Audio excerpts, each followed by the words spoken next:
शुक्रवार दिनांक 13 फेब्रुवारी रोजी संध्याकाळी नवी मुंबईच्या ऐरोली येथील एका बांधकाम साईटवर अंधाधुंद गोळीबाराची घटना घडली आहे। या घटनेनंतर एका संशयित व्यक्तीला ताब्यात घेण्यात आले। सेक्टर 1 मधील शिव कॉलनीमधील घडलेली ही घटना खंडणीच्या प्रयत्नाशी संबंधित असल्याचा पोलिसांचा संशय आहे। यामध्ये कोणालाही दुखापत झाली नाही।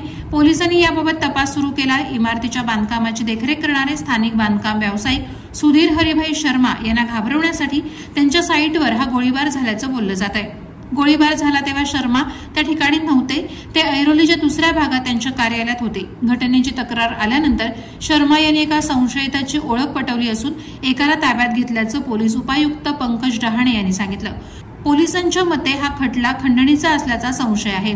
घटनास्थळी भिंतीवर गोळी लागल्याची पुष्टी पोलिसांनी केली आहे। रबाळी पोलिसांकडे गुन्हा दाखल करण्यात आला आणि पुढील तपास सुरू आहे। वादळवारा लाईव्हसाठी अमोल कांबळे, नवी मुंबई। नवी मुंबई व रायगड जिल्ह्यातील ताज्या बातम्या आणि घडामोडींसाठी सबस्क्राइब करा वादळवारा लाईव्ह चॅनल आणि दाबा बेल आयकॉन।